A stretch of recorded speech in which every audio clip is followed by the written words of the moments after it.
lineamientos de la política económica y social del partido y la revolución, aprobados en el 6º Congreso del partido y su actualización para el periodo 2016-2021.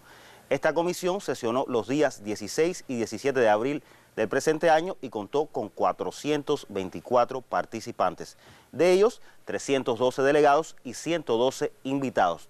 Se realizaron 116 intervenciones que generaron 52 propuestas, de las cuales 37 resultaron aprobadas por los delegados. Los temas más discutidos fueron los relacionados con la política agroindustrial, la ciencia, la tecnología, innovación y medio ambiente, así como la política de los recursos hidráulicos.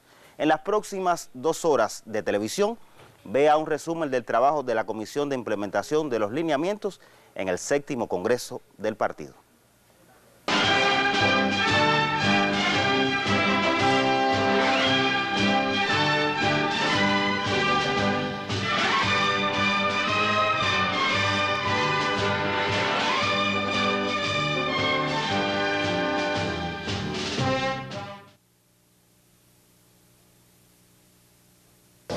Bueno, buenas tardes. Esta comisión tiene que discutir la breve reseña de la evolución de la economía en el quinquenio, que es una explicación muy lineal de qué ocurrió en el quinquenio en la economía.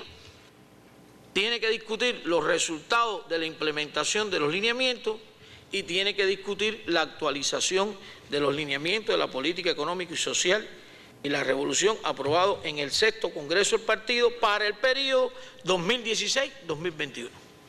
Lo que estamos diciendo es cómo se va a actuar en los próximos años. Ratifico aquí la idea de que el resultado de la consulta popular, de la conceptualización y del plan del desarrollo, si habría que después modificar algo de esto, ese sería el momento para hacerlo. Estos 3 temas que nosotros vamos a discutir es este documento que ustedes tienen integrado en uno solo y que tiene 112 páginas. Este tiene 112 páginas.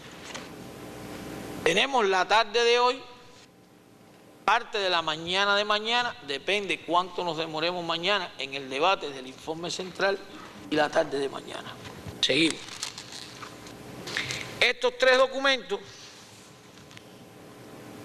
fueron discutidos con 296 delegados, ya no es el número tan grande, 1.045 invitados para un total de 1.341, que fueron estos en la provincia.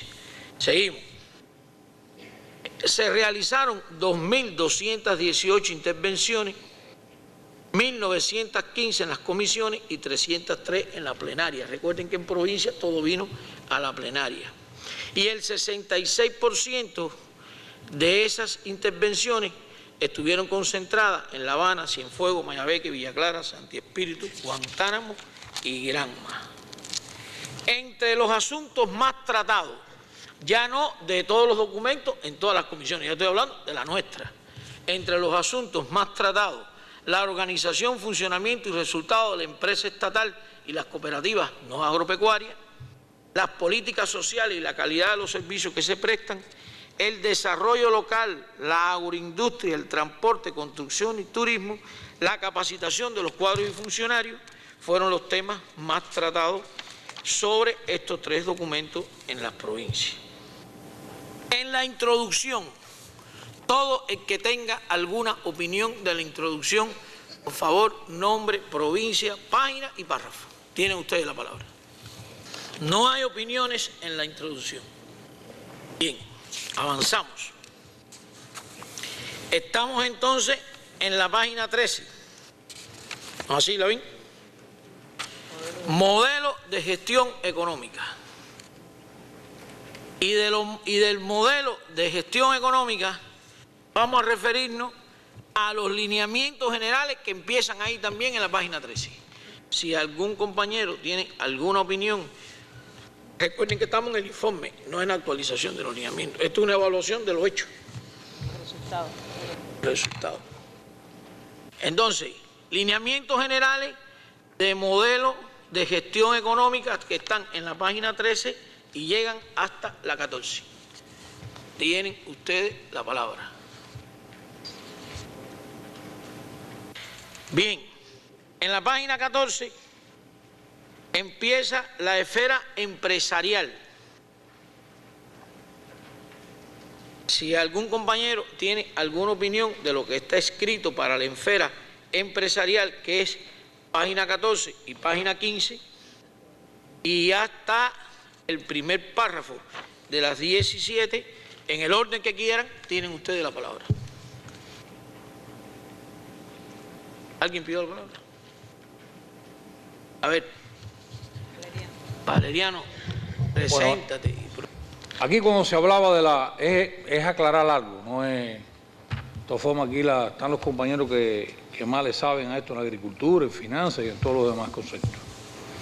Cuando se habló allá por el invitado, que además lo aprobó todos los presentes con respecto al sistema empresarial, a las empresas, no fue que se hizo ninguna comparación con cooperativas y con empresas. Estoy hablando de la posibilidad de la entrega de la distribución de utilidades.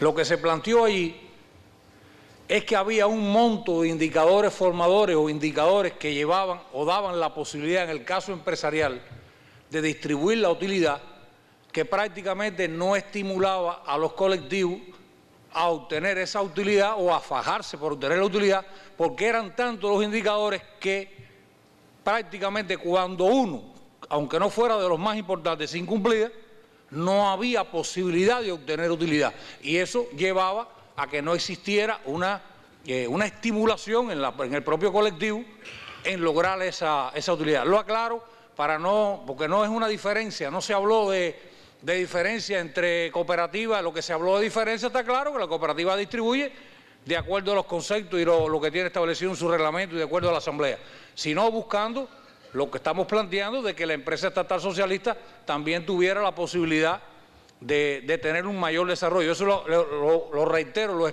lo planteó específicamente los representantes de la empresa estatal socialista Genética Los Naranjos de Artemisa. Eso quería aclarar, no es ninguna situación, sino para estar claro que a lo mejor a la hora de explicarse por acá o de captarse lo que se planteó, no es lo mismo una cosa con la otra.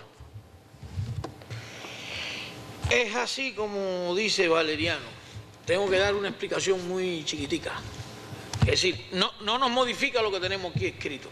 Lo único que te pido es, tenlo ahí en cartera, porque a lo mejor cuando vayamos a discutir la proyección de los lineamientos sí tenemos que poner algo que allá está puesto en sentido muy general, que se continuará avanzando en las facultades que se le da al sistema empresarial. Y es verdad que los indicadores para que las empresas tengan acceso a distribuir hasta el 50% de las utilidades se pueden revisar, para no decir que son bastante rígidos. Son bastante... Ya se está flexibilizando, porque eso se reguló por la resolución 100 del Ministerio de Finanzas. Y a ver, ¿qué dice la distribución de las utilidades? ¿Qué dice la distribución de las utilidades? Que el 50% de las utilidades por impuesto. Y ese 50% de las utilidades por impuesto se puede utilizar para 9 cosas. ¿No es así, Lina? Y una de esas cosas es distribución de las utilidades. Ahora, para poder distribuir las utilidades hay que cumplir los indicadores directivos empresariales todo al 100%. Si no se cumple uno, no se puede pagar. No se puede pagar. Voy para allá ahora. A ver, después si tú quieres me ayuda. Y también entonces estaba como indicador la correlación ingreso medio, productividad del trabajo. Es decir, había que coger el salario medio, subirle lo que potencialmente se pudiera pagar por distribución de las utilidades, y ya eso no es salario, ya es ingreso. Y entonces la correlación ingreso medio, productividad del trabajo no se podía deteriorar. Es verdad que para repartirse las utilidades el esfuerzo es inmenso y casi no se llega. Vamos a verlo después cuando estemos en los lineamientos, que sí se habla de seguir flexibilizando, como se dijo hoy también, poco a poco las facultades al sistema empresarial. Es verdad que los indicadores directivos al 100 y además no poder romper la correlación ingreso medio productividad, que además yo lo que digo es muy difícil que una empresa que cumpla los indicadores directivos al 100 rompa esa correlación, porque la riqueza la creó, pero se están revisando. Entonces, la propuesta de Valeriano nos quedaría como una opinión, las vemos en los lineamientos y aquí no modificamos esto. Es como lo entiendo. Sí, es así. Bueno, sobre el sistema empresarial, ¿alguna otra opinión? Si no hay opiniones, sobre las cooperativas, que empieza en la página 17.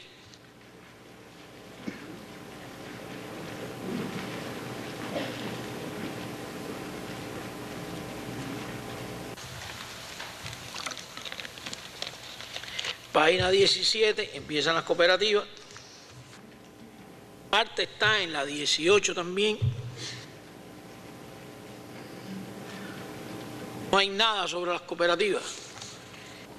Bien, en la página 18 empieza el sistema presupuestado.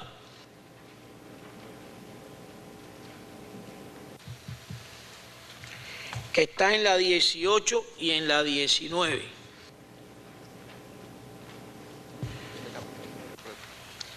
Este acápite es nuevo, no estaba en la versión que se circuló a las provincias.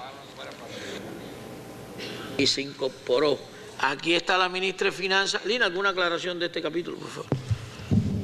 Este capítulo y esta propuesta surgió por la capital y aunque inicialmente se había previsto abordarlo desde el punto de vista del sistema de dirección y así se está planteando en el documento de los lineamientos que se presentan, nos pareció en su análisis adecuado el tratamiento que argumentó con mucha fuerza una de las compañeras presentes y nos parecía que además convenía dejar aclarado cómo se había trabajado en el quinquenio con el sector de las unidades presupuestadas porque tenían muchos lineamientos muy concretos y por tanto se presenta esta explicación de cada uno de los lineamientos.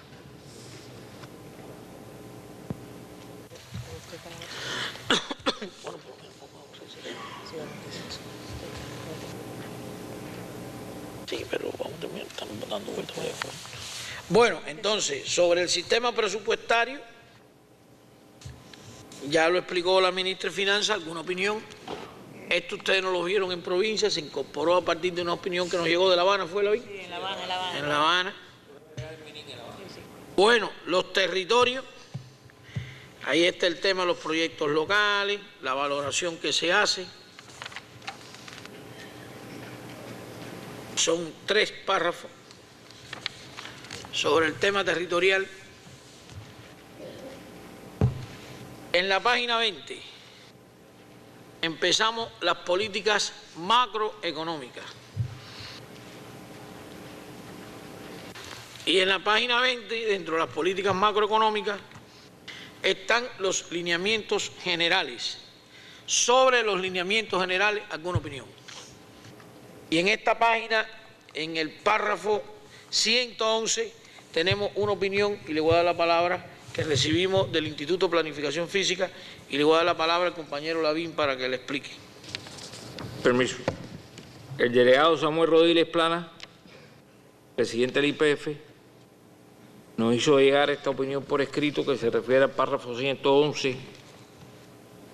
Después del punto y seguido, voy a decir la esencia, después del punto y seguido, dice su versión final, está hablando del esquema nacional de ordenamiento territorial. Lavín, lee el párrafo 111 completo.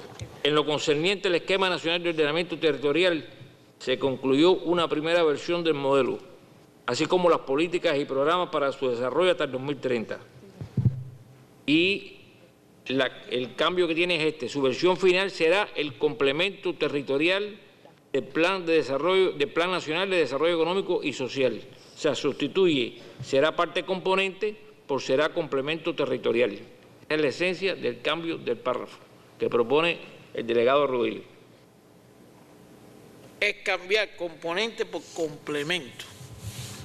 El tema es que es un complemento a la hora de tener en cuenta la elaboración, porque el tema del suelo está objetivamente como querramos.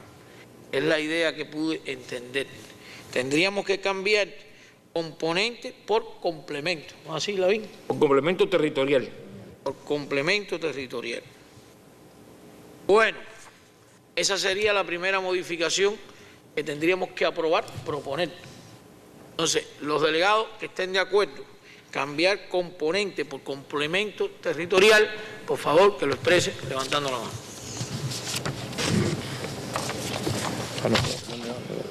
¿Hay alguien en contra? ¿Hay alguien que se abstiene? Entonces, aprobamos hacer esa propuesta. Ahora viene en específico educación. Sí, ¿quién pidió la palabra? No veo. Discúlpeme, yo tenía la mano levantada y usted fue avanzando. No lo vi, ¿no? Pero es del capítulo número 5 de la política de ciencia, tecnología, innovación y medio ambiente. Dame un chance nada más. En la página 31. Sí, que comienza la página 31, pero yo quiero referirme al párrafo 122 de la página 32. Sí. Yo considero que a partir de lo que se ha ido haciendo, Léelo, por favor. es un resultado concreto.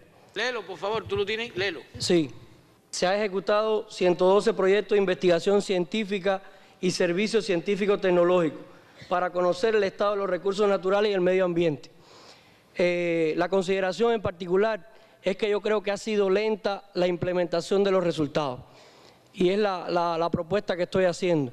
Y por ejemplo, por referirme a una de las investigaciones, estamos hablando de los estudios de peligro, vulnerabilidad y riesgo, que recientemente, bueno, escuchamos hasta la propia mesa redonda todo lo que se viene haciendo y enfrentando en materia del estudio de sequía, y todavía nos falta por hacer muchas cosas en materia de reducción de vulnerabilidades. Yo creo que sería importante y además, aunque no hemos llegado allá, así está expresado en la propuesta de alineamiento que se está presentando. Tenemos varias variantes. Una variante, es decir, en algunos casos se ha sido lento, si el proceso no es generalizado. Si el fenómeno es generalizado, habrá que decir, se ha hecho lento. Y lo otro que podemos hacer es expresarlo en positivo y pudiéramos explicar, decir entonces, será necesario dar prioridad a la implementación de los estudios de investigaciones que concuerde con lo que más o menos a futuro se está escribiendo en los lineamientos. Opiniones de este tema. Tú mismo que lo propusiste, ayúdame a buscar una redacción. Yo creo que en principio estamos de acuerdo, puede ser en positivo, en función de que esté en sintonía con la propuesta de alineamiento que se está haciendo. Entonces, los delegados que estén de acuerdo con ese enfoque, nosotros escribiríamos exactamente cómo es, porque no es nada. Los que estén de acuerdo, por favor, que lo expresen levantando la mano. ¿Alguien en contra? ¿Alguien se abstiene? Entonces, aprobamos incorporar ese tema. Seguimos entonces a la política social, que entrábamos en la página 34 en educación. ¿Alguna opinión? Cuando se planteó quitar lo referente a la historia, me parece que no debe ser por lo siguiente. No se trata solamente de una asignatura, debía quedarse la referencia a la necesidad o, si se pone de un sentido crítico, a la insuficiencia de los estudios de la historia. ¿Por qué? Digo esto porque cada día se hace, eso tiene un valor político, está cargado de un valor político cada vez más grande, sobre todo a la luz de los últimos discursos, incluyendo el discurso del propio Obama. Entonces, pienso que debíamos hacer énfasis en eso, por eso lo incluí cuando nosotros nos reunimos en la provincia de La Habana. Bien, ¿alguna otra opinión sobre este tema? Entonces, ¿qué propongo? Propongo buscar donde él propuso ponerlo, que lo tenemos aquí, pero ahora salirle atrás nos enredaríamos. Y lo incorporaríamos donde se propuso poner, que no se había puesto. Así, Alberto, ¿puede ser? Sí, puede ser. Puede ser así. Se había aceptado en la comisión. En la comisión en su momento se había aceptado, teniendo en cuenta también Sí, los mismos criterios. De La Habana Sí. vino así, de La Habana vino así. Entonces, los delegados que estén de acuerdo en incorporar el tema de la enseñanza de la historia, por favor, que lo expresen levantando la mano. Si algún compañero está en contra, ¿alguien se abstiene? Mira, a ver, Enaelsa, si tiene alguna. Enaelsa, ¿alguna opinión? Enaelsa, ¿tienes alguna opinión con relación a eso? Ninguna opinión, él lo planteó, yo estaba en esta propia comisión, en el análisis que se hizo en la capital, y él lo planteó, bueno, De todos modos, en los lineamientos que se aprobaron, no había ningún lineamiento, aquí se está haciendo una evaluación de los lineamientos, no había ningún lineamiento que se refiriera específicamente al tema de la historia, incluso en los lineamientos que se proponen, dentro de los lineamientos generales queda bien claro, pero bueno, yo no estoy en desacuerdo. Es una insuficiencia que todavía tenemos presente, en la que tenemos que seguir trabajando y no tengo nada en contra. Lo que él planteó está referido al párrafo actual 141. Sí, ahí era. La idea donde él planteó incluirlo en el párrafo anterior, que era otro número, ¿no? Sí. A ver, pero para no complicarnos, ahora lo que tenemos que ver es dónde lo ponemos. Pero se plantea por la ministra que incluso es una insuficiencia que se mantiene y que se puede incorporar. En aquel Lo momento incorporaremos donde mejor esté. Si es en el 141, que fue donde se propuso, lo ponemos. Y si no en ese, lo ponemos en otro. En educación, ¿algo más? Yo creo que alguien más le María. ¿Eh? ¿Tú? Sí. Ena Elsa Velázquez, delegada por Santiago de Cuba. Ahí en el párrafo 138, esto realmente que fue yo creo que una omisión nuestra, ¿no? Somos responsables de eso. Ahí nosotros debemos incluir también como provincia, que tiene una situación compleja con la cobertura, la provincia de Mayabeque. Incluso, y de acuerdo a la situación que va teniendo en el ingreso a la escuela pedagógica, la eficiencia, el ingreso a la universidad, etcétera, tiene en estos momentos una situación compleja. Por lo tanto, propongo que se incluya dentro de las provincias que tienen esa situación compleja con la cobertura, Mayabeque. Es en el 138 incorporar sí. Mayabeque. Mayabeque. Bien, los delegados que estén de acuerdo con esa propuesta, por favor. ¿Alguien en contra? ¿Alguien se abstiene? Avanzamos entonces. Algo más en educación. Página 36, salud. Vuélvete a presentar para no perder... Sí. Mire, en la 172 y la 174. 172, dale suave para que puedan seguir. Y 74 se utiliza el término foráneo. Yo creo que debe cambiarse. Tengo la redacción aquí completa. La voy a leer rápido. No, rápido no, léela despacio. Bueno, ha crecido cualitativamente y cuantitativamente la programación cultural. Se han desarrollado eventos de rigor artístico e impacto popular. Hasta ahí. Sin embargo, se aprecia aún... No, y falta con la participación de visitantes extranjeros, ¿no? Sí, yo pienso que no era necesario poner la participación porque impacto popular son múltiples. No creía que fuese necesario hacer esa especificación. Pero bueno, sin embargo, se aprecia aún la imitación, así como el seguimiento acrítico de patrones provenientes, y ahora cambio el término foráneo por provenientes de culturas hegemónicas, que es mucho más preciso, porque foráneo quiere decir simplemente de fuera, y hay culturas de los pueblos de América Latina que nos conviene mucho saberlas y no las sabemos. Está bien, espérate, vamos suave. ¿Se quedaría entonces de qué forma? Se aprecia aún la imitación de patrones culturales provenientes de culturas hegemónicas. Bueno, porque entonces habría culturales y culturas. Bueno, vamos a decir, espérate. Le quitamos patrones culturales, de patrones provenientes de cultura. Sí, exactamente, quitamos culturales, de patrones provenientes de culturas. De culturas hegemónicas. Y lo mismo sucede en el... Vamos a resolver que hay que votar uno por uno. Entonces, pondríamos proveniente de patrones provenientes de culturas hegemónicas. Sí. Es así. Bien, los delegados que estén de acuerdo, que lo expresen levantando la mano. Oye, hay alguien que no lo levanta ni para arriba, no. Bien, los que estén en contra. ¿Alguien se abstiene? Entonces, aprobamos la modificación al párrafo 172. Ahora tienes otra opinión del 174. Es en el mismo sentido. Diría, léelo, por favor. En el contexto actual, caracterizado por un alto consumo de productos audiovisuales y cinematográficos provenientes de culturas hegemónicas, vuelvo a sustituir el término foráneo. Y después continúa tal y como está escrito ahí. ¿Alguna otra opinión sobre lo que se propone? Los delegados que estén de acuerdo, que lo expresen levantando la mano. ¿Alguien en contra? ¿Alguien se abstiene? Entonces, aprobamos proponer la modificación. Sí. Falla. Sí. El delegado Falla. Viste que obvió que en el caso de la 175, la propuesta que usted mismo había hecho con relación al tema de la programación y la posibilidad de entretener la población defendiendo los valores de nuestra sociedad, culturales de nuestra sociedad, vio que se hizo en la redacción un ajuste que queda mucho mejor explícito de lo que usted estaba significando, ¿verdad? No, me parece bien. A ver. Bien. Eso es reflejo de que se aceptó una propuesta de esa provincia. Bien. Seguridad social, página 41. Empleo y salario, que empieza en la página 42 y es toda la 43. Y ahí.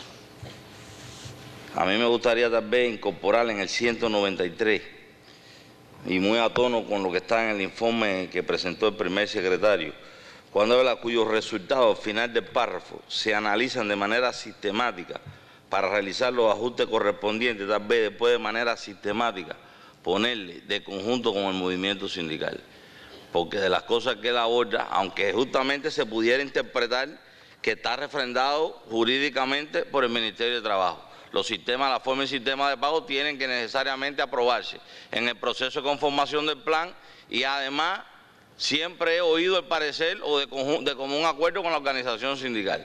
Y yo creo que refrendándolo aquí validaría también para incorporarlo después al nuevo lineamiento que se está formulando atrás. Cuando lleguemos, tal vez lo podamos evaluar. A ver, pero aquí sí lo ponemos en pasado, que se hace sistemáticamente de conjunto con el movimiento sindical. Correcto. Expresando que se hace. Exacto. Para retomarlo después hacia el futuro. Exactamente. Bien, de esta opinión, ¿alguna otra?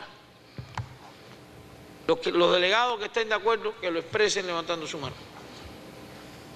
En contra, se abstiene. Entonces lo aprobamos.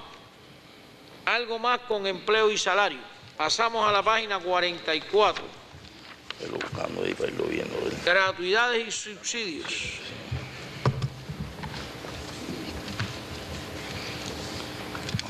Son dos párrafos. Sí, esta es la política. Opiniones. Ahora viene un gran bloque, política agroindustrial, que es el capítulo 7, y empieza en la página 44, sigue en la 45, en la 46, hasta la 51. ¿Alguna opinión en este capítulo? Política agroindustrial. Una mano. ¿Tiene usted la palabra? Ministro, a modo de aclarar al plenario, quisiera ver el párrafo 234, inciso D. Quisiera aclarar de la forma en que se discutió esto cuando se consultó en la provincia. Miren, en su momento, esto que el inciso D dice, se autorizaron 2 nuevas figuras de trabajadores por cuenta propia, los vendedores mayoristas y minoristas de productos agropecuarios.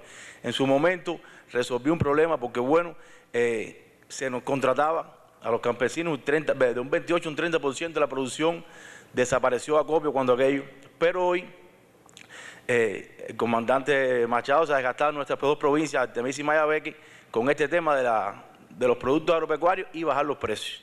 Y hoy se nos está contratando el 80, el 90% de los campesinos, y considero, hablo a nombre de los campesinos y todos los delegados de Artemisa, que los precios que hoy tiene dígase Acopio o el Ministerio de Finanzas y Precios son muy buenos y son aceptables. Por lo que considero que en este momento que estamos ahora, ese vendedor mayorista, creo que no, en la cadena de comercialización no hace falta.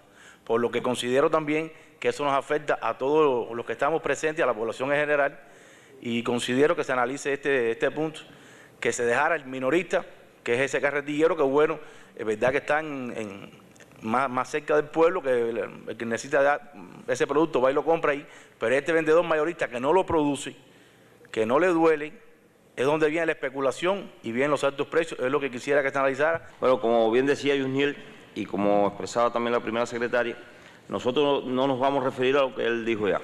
Vamos a referirnos a la negativa que tiene esta nueva figura en el campo artemiseño, ya que esto ha provocado la creación de grandes grupúsculos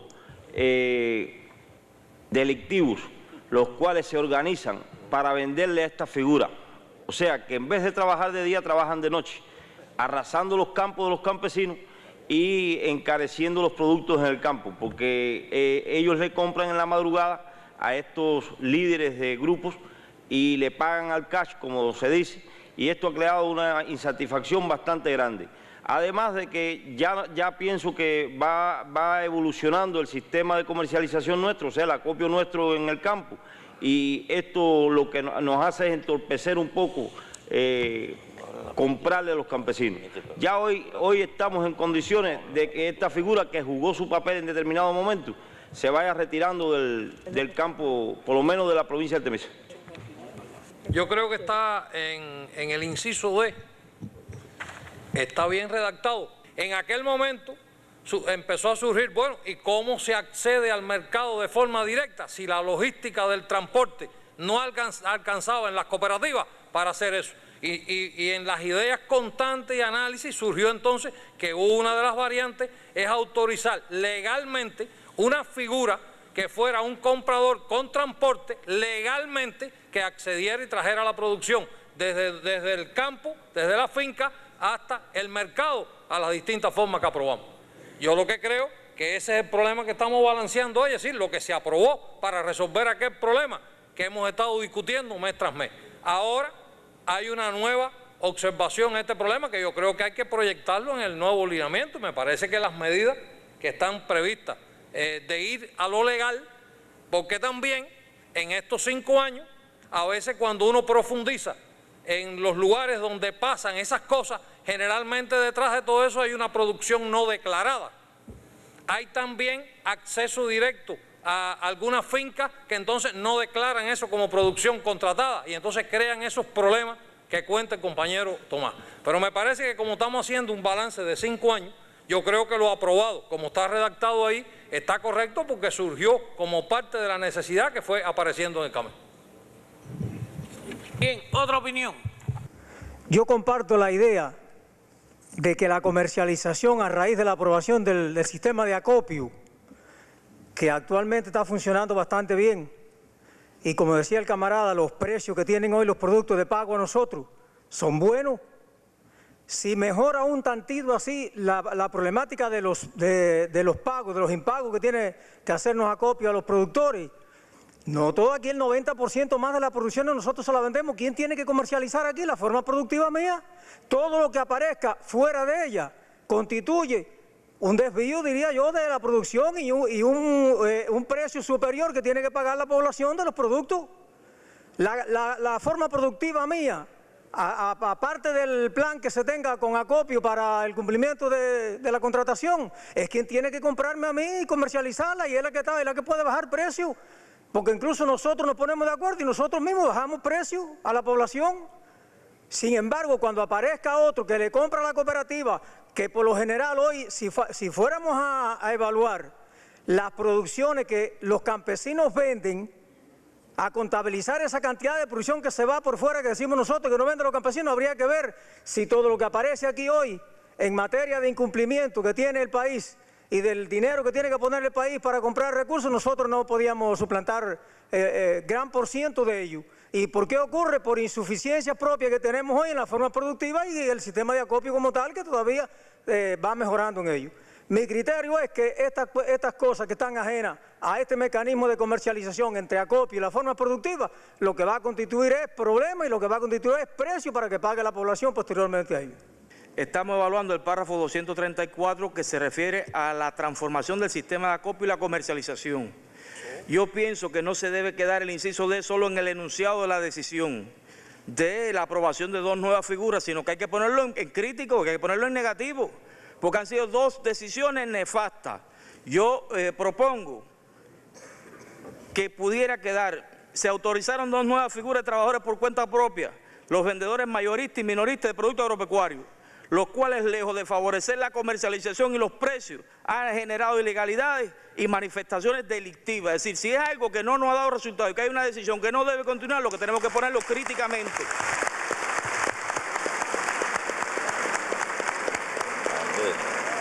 Se jodió el vendedor. Por favor, repite el nombre. De Santiago, Luis Daniel, pero el nombre. Luis Daniel Rogel, de la provincia de Santiago de Cuba. Luis Daniel Rogel, delegado. de la provincia de Santiago de Cuba. Por acá un compañero. Yo lo que pienso, estoy totalmente de acuerdo con la opinión del compañero.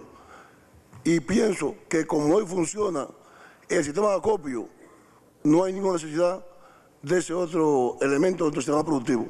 Inclusive, nosotros como cooperativa estamos en condiciones, o lo estamos haciendo, de regalarle hasta la producción de la vianda a los ciclos infantiles, a los hogares de ancianos y a la casa materna. Es una cosa importante. Ya hoy el sistema de acopio, al menos en Santiago de Cuba, funciona y funciona bien. Excepto que en ocasiones muy escasas se atrasa un poquito el pago, porque hasta el pago hoy está en términos. Pienso que lo correcto es lo que mandó el compañero, ese elemento, sustituirlo del sistema y que sea todo a través de acopio. El párrafo 234 se refiere a los principales aspectos que se aprobaron como parte del experimento de la política de comercialización y se refiere a lo aprobado. En ese inciso D, una de las cosas que se aprobó fue las dos nuevas figuras. En el 236 se hace un análisis de los principales problemas que han afectado el desarrollo de la experiencia de comercialización y entre los problemas que aborda en el inciso F se señala que no se ha ejercido un adecuado control sobre el ejercicio de las actividades de trabajo por cuenta propia de vendedores mayoristas y minoristas de productos agropecuarios. Yo creo que aquí es donde se señala las dificultades que en este sentido estas figuras han tenido y si hubiese que agregar algo en las consideraciones que se están haciendo por la propuesta de los compañeros, sería en este inciso y no en el párrafo 234, en el inciso D, sino en este 235. Bien, otra opinión. En el 236, inciso F, que está en la página 50, se hace una valoración de la figura del vendedor mayorista y minorista de productos agropecuarios, lo que dijo Alfonso. No se ha ejercido un adecuado control de las actividades de trabajo por cuenta propia de vendedores mayoristas y minoristas de productos agropecuarios. Yo comparto el criterio de la valoración que propuso, a ver, levanta la mano, que tú hiciste, di el nombre. Estoy de acuerdo porque de la forma que tú lo dices, tiene más énfasis que la que está en el inciso F de la página 50. Entonces yo propongo ponerlo en el inciso F de la página 50 con el énfasis que él dijo, que incluso fue aprobado por un aplauso. Y lo que estaríamos es modificando el inciso F de la página 50. Bien, dejarlo ahí. Después en los lineamientos tendríamos que proponernos si quitamos el mayorista o el minorista. Correcto. Lo dejemos para cuando veamos el tema del acopio en la proyección de los lineamientos.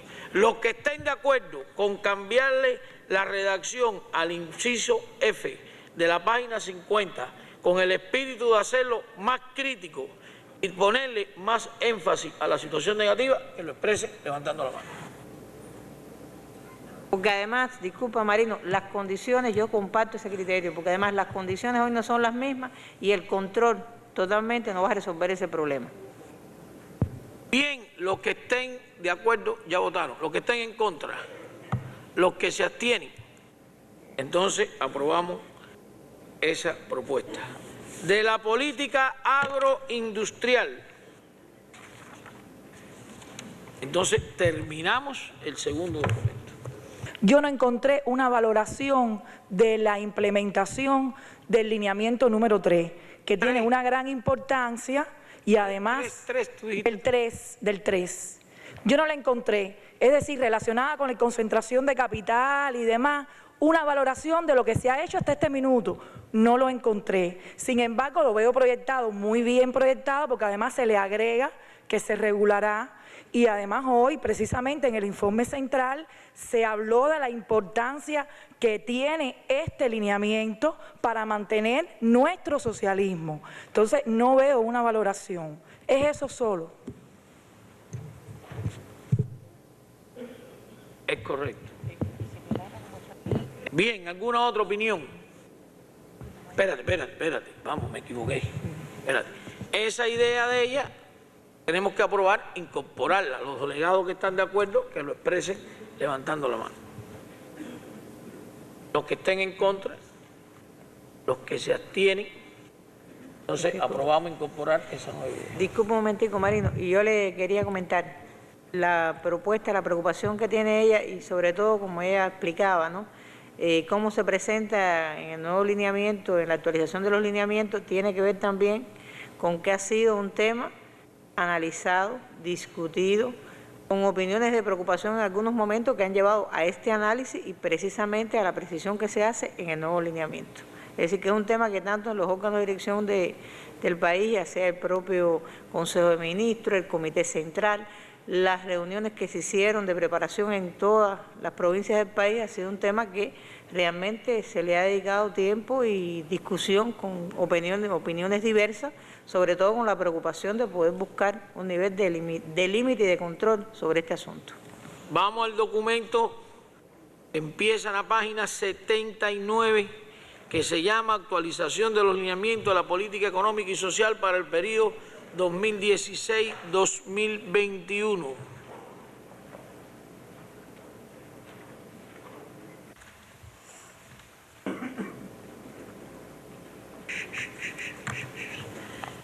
Insistir que es actualización. Entonces, en esta propuesta, los lineamientos del sexto Congreso fueron 313, se integran 50, se eliminan 39, 224, se mantienen 31, se modifican 193 y se incorporan 44 lineamientos.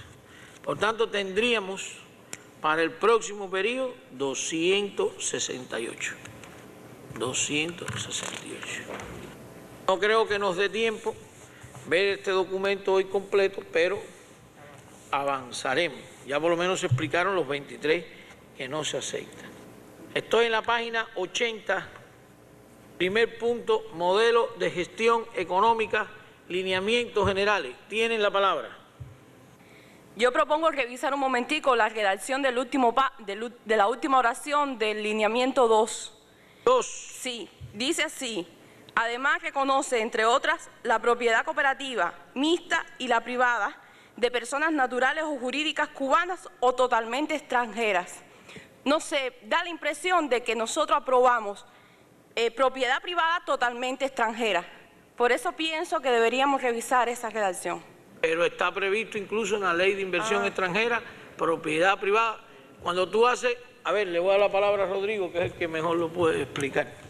El ministro. En la ley 118 de la inversión extranjera se prevé que pueden haber empresas totalmente extranjeras, 100% extranjeras. Serían privadas, 100% extranjeras.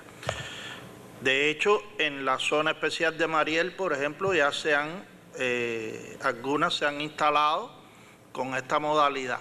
O sea que es algo que existe y se va a seguir desarrollando.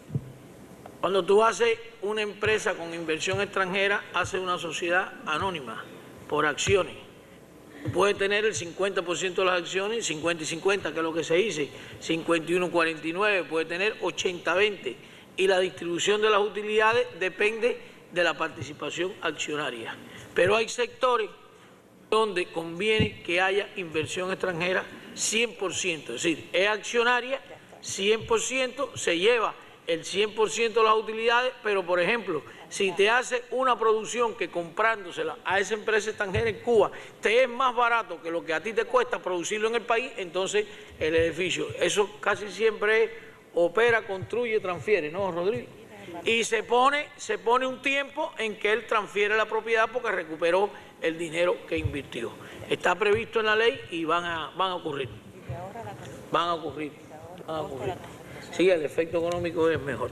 Un ejemplo concreto, no sé, para que se entienda bien, ¿no? Como decía el vicepresidente, una empresa que genera electricidad por fuentes renovables, un parque eólico, viene, se instala aquí, ella hace toda la inversión a riesgo de ella, paga todo el dinero, le decimos es tuya 100%, A nosotros nos beneficia porque le compramos esa energía, que no hay que comprar petróleo para generarla, y se la compramos toda, la empresa estatal socialista es la que distribuye la energía, y le damos un plazo de tiempo para que ellos recuperen la inversión que hicieron y ganen algo.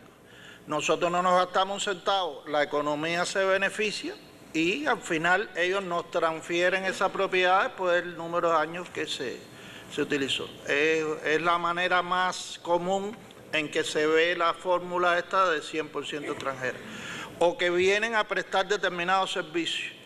Por ejemplo, estamos haciendo una inversión en el puerto de Santiago de Cuba. Y entonces hay una empresa china que hicimos un contrato con ella que ella se ocupa de hacer la inversión. Ella es la que va a entregarnos llave en mano el puerto. Pero para hacer eso, ella tiene que contratar aquí empresas constructoras, contratar los materiales, tiene que hacer una serie de cosas que para poder hacerlo legalmente tiene que tener un estatus jurídico. Y entonces le decimos, ok, usted va a estar aquí con una fórmula de empresa 100% extranjera. Eso no quiere decir que hagan lo que le dé la gana, tiene que tener permiso del MICON para construir, todo lo que normalmente hay que hacer se le aplica. Pero la fórmula es 100% extranjera y es privada porque es una empresa privada extranjera. Y es una empresa cubana, en Cuba. Lo que pasa es que es capital 100% extranjero y se rige por las leyes cubanas. Si le ponemos número a lo que explicó el ministro, habría que decir que si el barril de petróleo se mueve entre 80 y 100 dólares, el barril de petróleo, hoy no está así, pero son los números que tengo en mente. 1 kilowatt de electricidad, generarlo nosotros, nos puede costar entre 20 y 22 centavos dólares. Si viene un extranjero y monta un parque eólico y lo genera, nosotros se lo pudiéramos estar comprando entre 14 y 16 centavos, por ahí más o menos. Vamos a suponer que fueran 15, de 15 para 22 te ahorras 12. Entonces no pierdes pagando electricidad porque generarlo tú mismo te costaría más. Él tiene que estar un periodo de tiempo en Cuba donde recupera la inversión, que casi siempre quieren recuperar el doble de la inversión y cuando se va transfiere la tecnología y puede haber empresas, es el fundamento de eso. Puede haber y las va a haber. Yo creo que nosotros, bueno, sí existen mecanismos de regulación y el mecanismo principal de regulación es el incremento de la producción, porque ese mismo productor de cerdo, en el pedacito de tierra que tiene establecido por la ley que puede explotar para producir puerco, bueno, él puede llegar a $500,000 de pesos de venta en puerco, porque el puerco, ¿cuánto vale la libra hoy? En la medida en que nosotros seamos capaces de producir más carne de puerco y esa libra de puerco no se pueda vender a ese precio y la tenga que vender a 5 pesos o a 10 pesos, entonces no va a vender 500,000 pesos. Sus ingresos van a ser mucho menos, independientemente de que es legítimo lo que está haciendo en este momento, ¿no? Entonces, bueno, yo creo que esa es una aspiración a la que no podemos renunciar como uno de los mecanismos de control y los otros mecanismos de control, bueno, por la vía de los impuestos progresivos. Mientras más ingresos tú tienes, más le pagas al presupuesto del Estado y pagas los impuestos que le corresponden tanto al Estado como al territorio.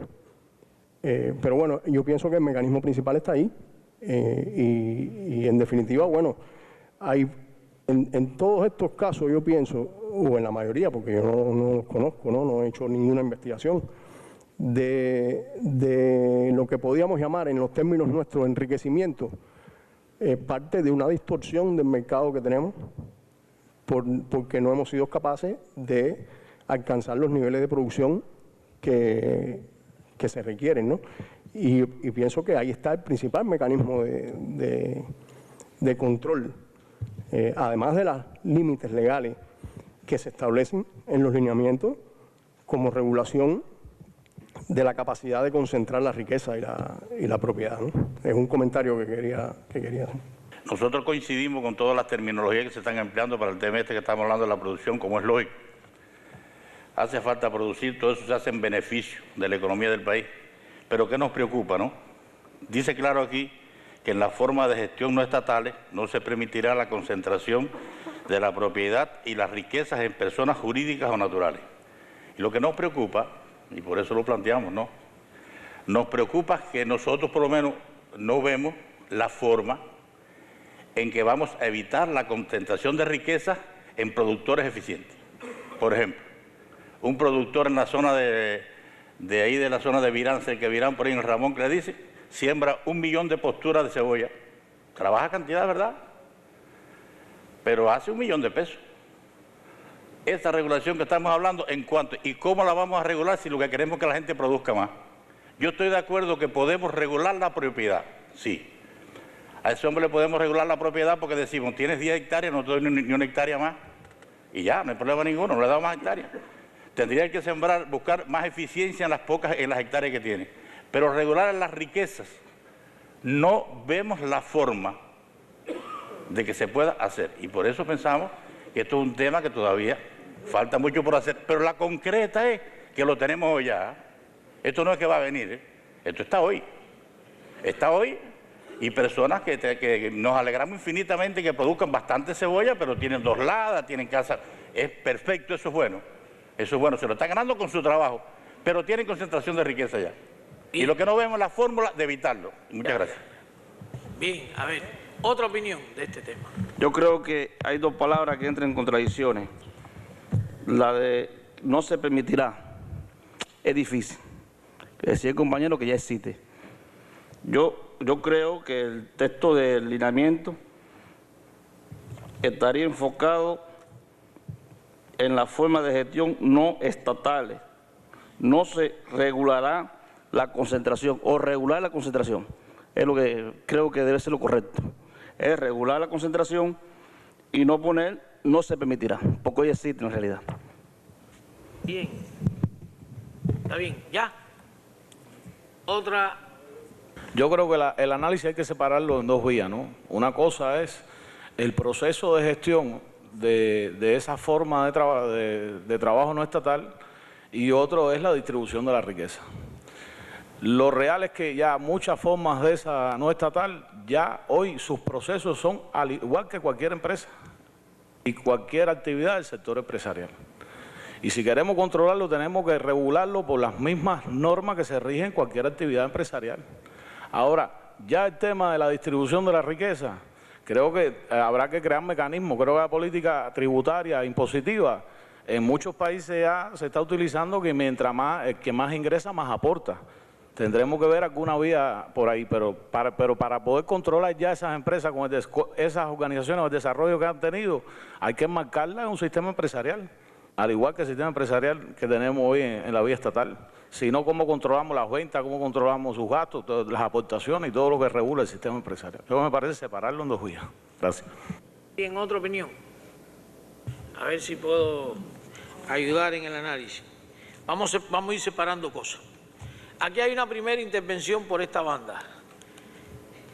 Si tú las reconoces como fórmulas no estatales y las reconociste, y entonces tienes la intención de regular la concentración de la propiedad y la riqueza, puede desestimular su desarrollo. Fue lo que más o menos entendí. Esa es una posición. Todas las posiciones son válidas, vamos a ir buscando un consenso. Yo te voy a reconocer como una mediana empresa que pudiera tener 25 o 30 trabajadores y arriba de eso yo mismo te estoy diciendo que te voy a controlar la riqueza y la propiedad. Y eso pudiera frenar el desarrollo de esa propia organización económica que tú has reconocido en el modelo. Es una. Y por otro lado, hay preocupaciones de que ya hoy hay concentración de la riqueza. Esas son las 2 interpretaciones que tenemos. Y después se une la explicación complementaria a lo que se dijo aquí. Aquí vamos a volver entonces al punto de partida. Propiedad social sobre los medios fundamentales de producción. Eso está claro. El que pierda la propiedad social sobre los medios fundamentales de producción deja de ser socialista. Lo que define un sistema son las relaciones de propiedad. Y no hay manera de repartir la riqueza justamente si usted no es propietario. Entonces, olvidémonos de justicia social si perdemos la propiedad social sobre los medios fundamentales de producción. Eso lo tenemos todos claro. Lo que sí decimos, hay insuficiente desarrollo de la fuerza productiva y habrá que reconocer otra fórmula de propiedad.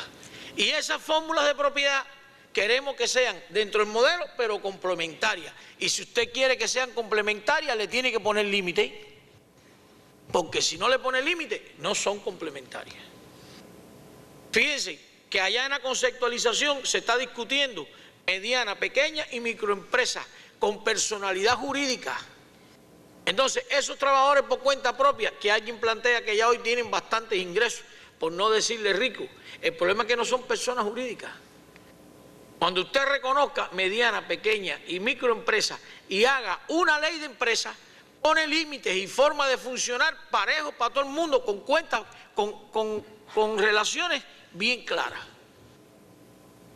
De aprobarse todo esto que estamos discutiendo, en Cuba hay que hacer una ley de empresa que regule a todo el mundo, con señales bien claras, y habrá mecanismos bien jurídicos, y habrá mecanismos bien económicos, y habrá mecanismos bien indirectos de control. Un mecanismo indirecto del control es que esa propiedad social estatal socialista sea muy productora y rija los precios y el funcionamiento de la economía. Y habrá mecanismos bien jurídicos. ¿Usted sabe cuál es el mecanismo bien jurídico? Tú puedes tener 67 hectáreas en usufructo, no puedes tener más. Ese es de una norma jurídica. Entonces, ¿cuáles serían los límites?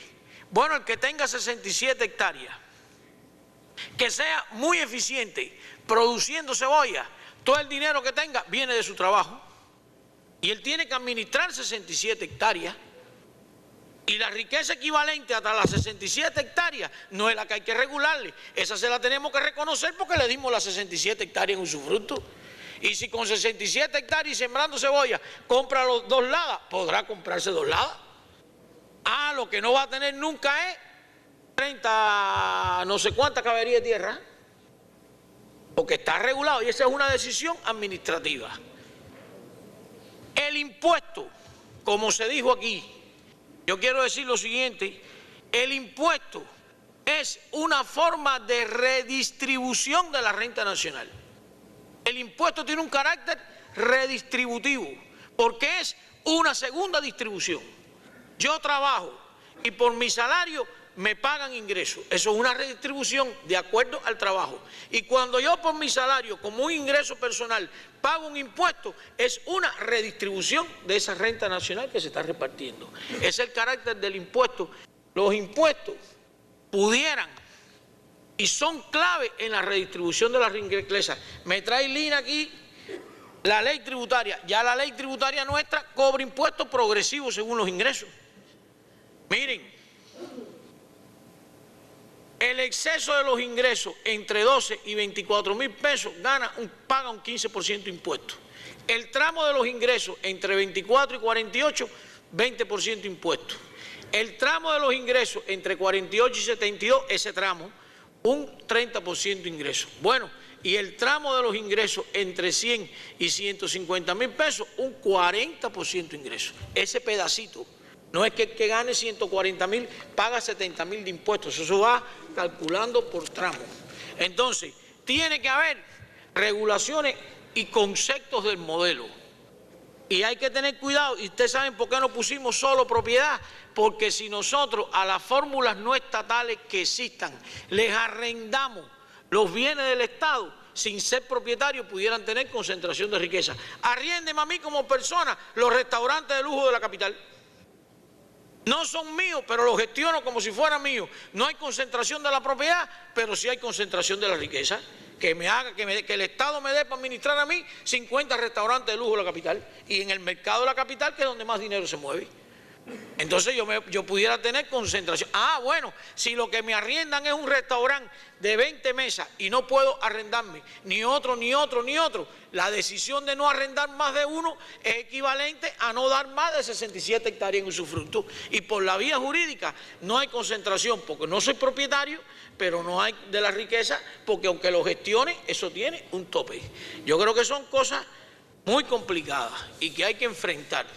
Yo sí digo, claro, el que tenga 67 hectáreas de tierra en usufructo y siembre cebolla y tenga dinero, si le dimos las 67 hectáreas, el ingreso que le dan las 67 hectáreas, ese no es el que hay que regular, es hasta ahí. Lo que no tenga, 30 caballerías de tierra, porque era un latifundista.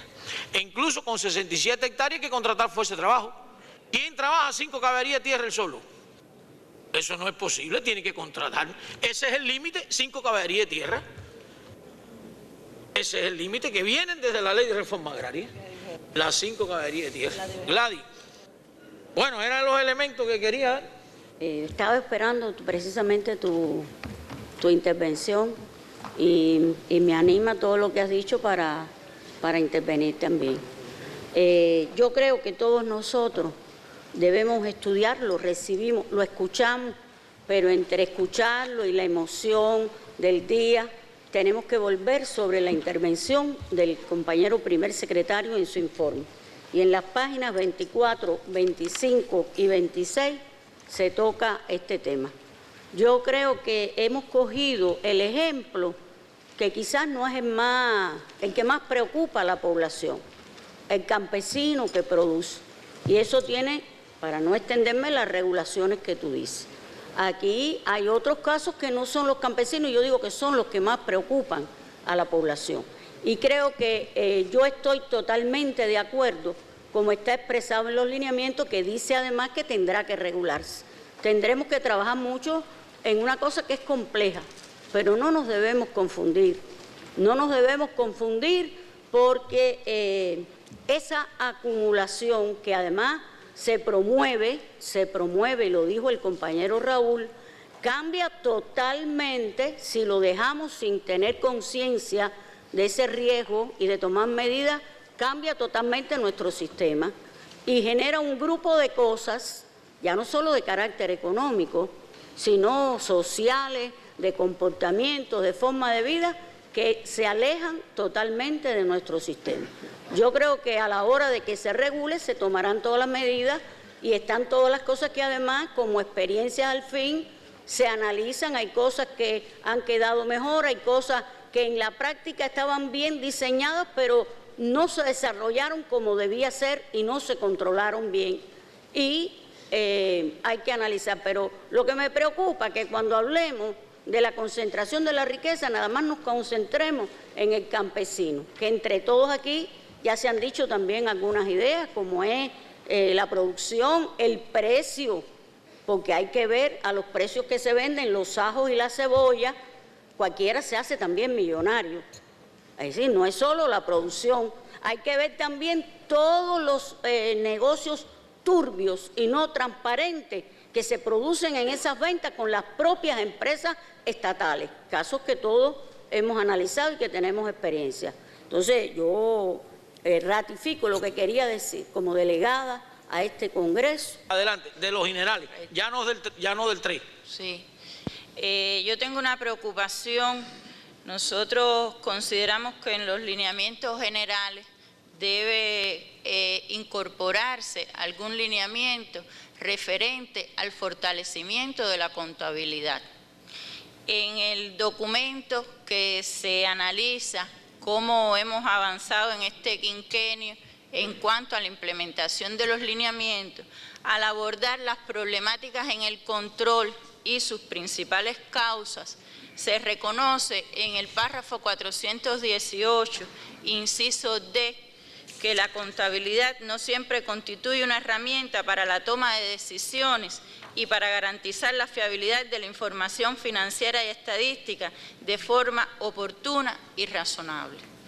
Consideramos que este es un problema que incide en la gestión de las entidades de todo tipo y que genera otros problemas, que ha sido incluso caldo de cultivo para hechos de corrupción.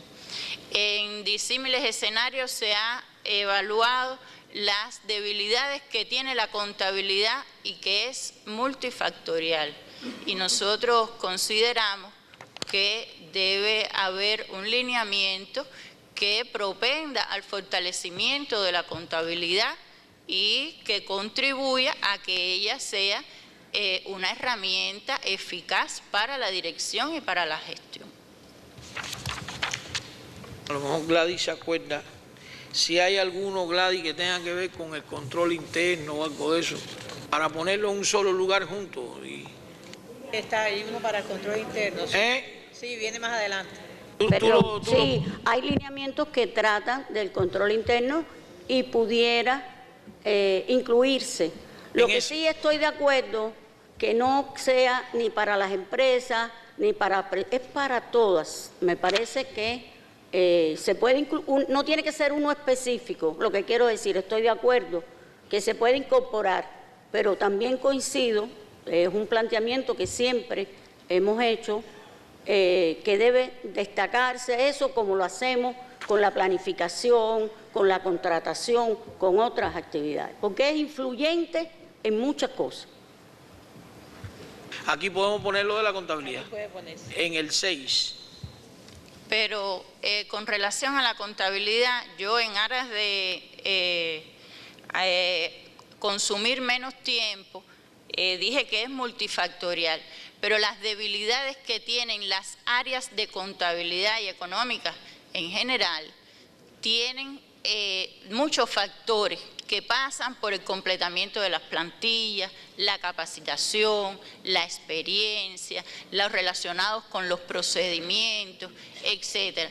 Por lo tanto, consideramos que, bueno, si vamos a hablar de control interno, el control interno, correcto, es integral, es administrativo y es contable. Pero en la situación que tenemos, por la situación que tenemos en la contabilidad, nosotros consideramos que debe hacerse un programa intencionado de fortalecimiento de la contabilidad, de atención, como ya se dijo aquí, expresó la compañera Gladys, relacionado, porque en el capítulo se habla de la planificación, se habla de la contratación, pero la contabilidad es importante para poder adoptar todas las decisiones y para conducir la gestión en cualquier tipo de entidad y a cualquier nivel.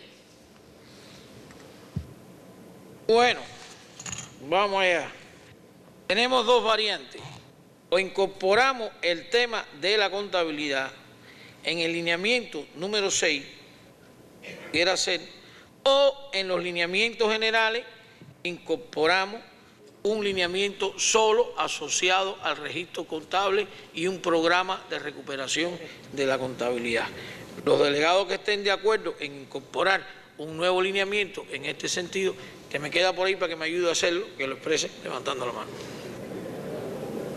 ¿Alguien en contra?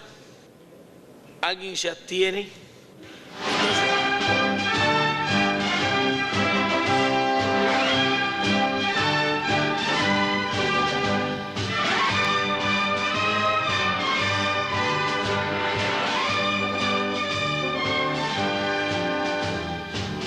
En ese tema que no es un problema de Artemisa, porque cuando yo atendía este tema a nivel nacional es un problema del país, que es el problema de los traspasos de los acueductos que hoy tiene cualquiera, o vamos a decir como cualquier organismo del país, pero que no es el rector.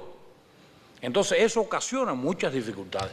Esto mismo que estamos cerrando ahora el círculo con respecto a lo que tiene que ver con el enfrentamiento al mosquito, dificultades que tenemos en ocasiones que tenemos un lugar 1 mes, 2 meses sin agua y de todas formas tiene que caer el problema en acueducto y alcantarillado para resolver el problema porque el organismo que lo atiende hoy no tiene recursos para eso.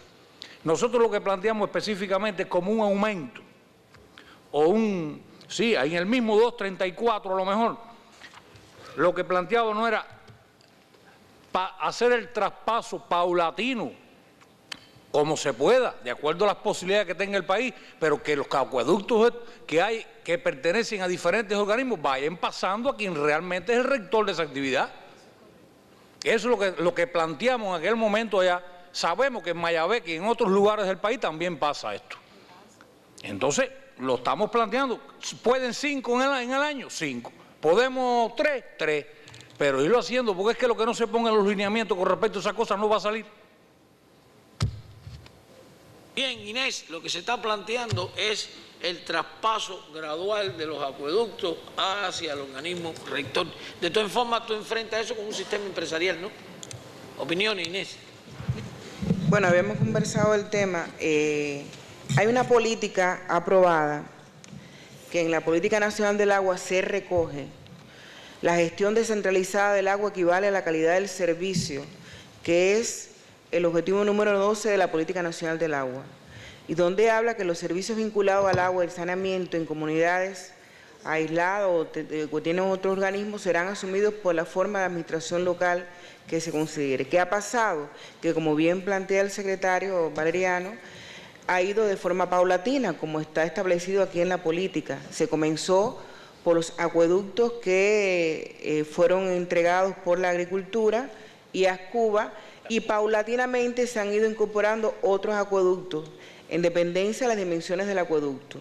Unos hacia recurso hidráulico y hay otros que todavía están en otros organismos que tienen que dar la atención a estos acueductos en tanto están todavía sobre su subordinación. Yo propongo lo siguiente: hay ahí en la parte que viene a continuación, en el lineamiento, en perfeccionamiento del sistema y órganos de dirección, en el 257, dice: las funciones estatales que ejercen los órganos de dirección en provincias y municipios y su relación con la que desarrollan los organismos de la Administración Central del Estado serán reguladas dejando definidos los límites de su competencia, vínculos, reglamentos de trabajo y las metodologías de actuación que se aplicarán en correspondencia con el experimento que se realiza. Como hay políticas ya aprobadas que son políticas ramales, donde ya se recoge cómo debe ser el traspaso, podríamos incorporar, serán reguladas teniendo en cuenta las políticas ramales aprobadas, porque entonces ahí recoge todo completo. Indudablemente, también aquí en el 235 de recursos hidráulicos, incorporar donde dice reordenamiento de los acueductos y alcantarillados, incluyendo regular de manera obligatoria todo lo demás que aparece ahí. A ver, pero vamos por partes. Vamos por orden. El 235. Vamos para el 237. Aquí hay una política, como tú dices, aprobada. Sí. ¿La política tiene previsto que se vayan traspasando los acueductos? Sí. ¿Al sistema de recursos hidráulicos? No, unas partes del sistema de recursos hidráulicos y otros a los CAP, a los locales. Consejo de la Administración. Exacto. Ahora hemos caído aquí un enredo porque el tema es que los consejos de administración no los quieren. Eso está hoy en patio de nadie. Yo no lo quiero, me tienes que poner tal cosa para cogerlo, tienes que dar lo otro para aceptarlo. En conclusión, lo que nosotros estamos planteando es algo alguien que regule eso, que realmente lo regule, que alguien lo evalúe, que lo pueda controlar, porque hoy hay mucho, y mire, yo lo digo por mi provincia, el problema, y lo digo así, con todo lo que se habla de producción agropecuaria, que tenemos que garantizar el suministro para La Habana. Hoy no hay más problema más serio en la provincia de Artemisa que el problema del suministro de agua al pueblo. Y tiene en gran medida que ver por eso.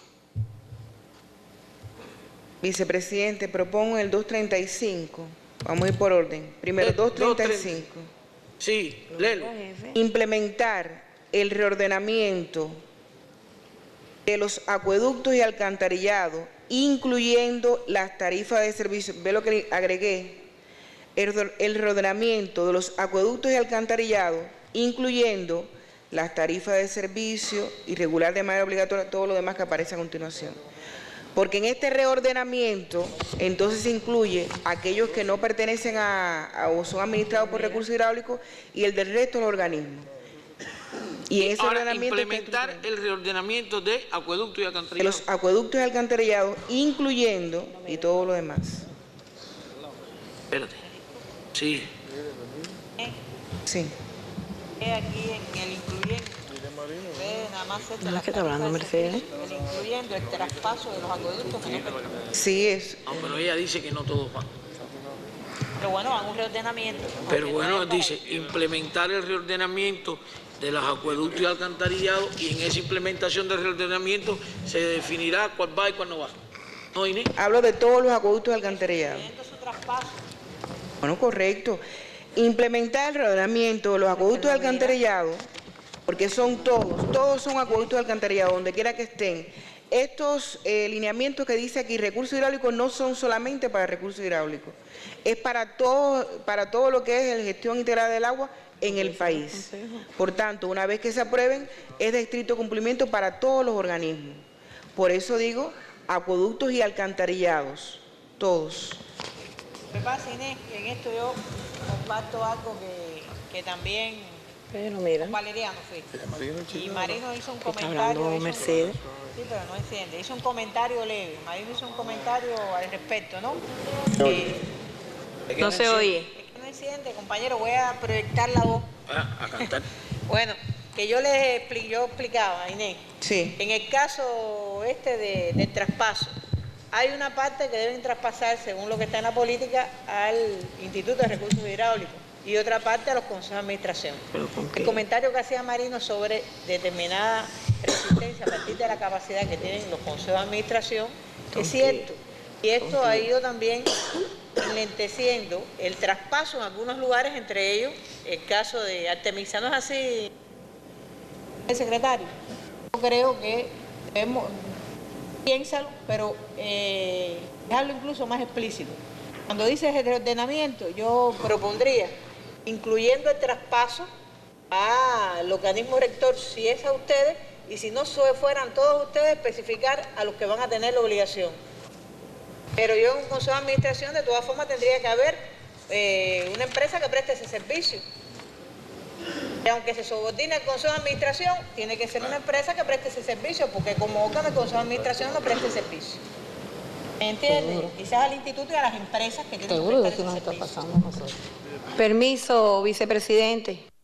Teniendo en cuenta, como bien ha explicado Mercedes, aunque se subordina al Consejo, a la Administración, ¿con qué si no es una empresa? Los problemas que tenemos hoy, que se subordinan a los consejos de la Administración, decimos que nada es ajeno a los gobiernos ni al Consejo de la Administración, pero tenemos que basarnos sobre la base de nuestras empresas, las que tenemos, para buscar solución a los problemas, que no son pocos y son bastantes hoy en varias comunidades. Y comparto la opinión también que se tiene una caracterización de los organismos que integran la responsabilidad intersectorial, como bien ha explicado Inés, pero considero que es un tema que hoy no estamos en condiciones de decir que son los consejos de las administraciones, porque no tenemos con qué, cómo lo vamos a asegurar, cómo vamos a respaldar lo que bien ha explicado el secretario que inició la intervención, Valeriano, porque son los problemas reales que tenemos hoy en la provincia y en las comunidades. Ahora, el problema está claro. El problema está tan claro que como que el problema lo tienen los territorios arriba y no saben cómo, no tienen cómo enfrentarlo. Efectivamente, debe haber un organismo rector que es el que tiene que responder por la tarea o debe responder por la tarea. Yo estoy de acuerdo con eso. Lo que también Inés está diciendo, que en el reordenamiento no todos vienen para el organismo rector. Lo que hay que ordenarlo. A lo mejor uno viene y a lo mejor otro asume una estructura empresarial de subordinación del gobierno y se le paga el servicio a esa empresa. Entonces, y eso es lo que está puesto en la política. Aquí tendríamos que decir, implementar, porque lo que no podemos decir es que todos se van a traspasar, porque seríamos absolutamente categóricos. A lo mejor conviene que uno en una estructura empresarial del gobierno se quede y a lo mejor el 90% viene para la estructura empresarial de recursos hidráulicos. Entonces pudiéramos decir más o menos, implementar el reordenamiento de los acueductos y alcantarillados, definiendo los que pasan para el organismo rector, las tarifas y garantizando la infraestructura que tiene que tener para que funcione. Pero ahora no podemos aquí decir categóricamente que todos vienen para el organismo rector. Esa es la propuesta. Esa es, pero dejarla bastante clara para que también la preocupación de Valeriano es que no se quede en el aire y que no haga un cronograma de saber cómo se traspasa y cómo se hace, porque hoy el problema está, como otros tantos que tenemos. Es decir, tendríamos que incorporarlo de esa manera, dejando claro que unos van para el organismo rector y otros no van, pero donde quiera que esté tiene que tener una estructura que sustente cómo va a funcionar. Exacto, vicepresidente, esa es la propuesta e incluye que donde dice clientes se ponga usuarios, de forma tal que sean todos en general, aun cuando no sean administrados por recursos hidráulicos.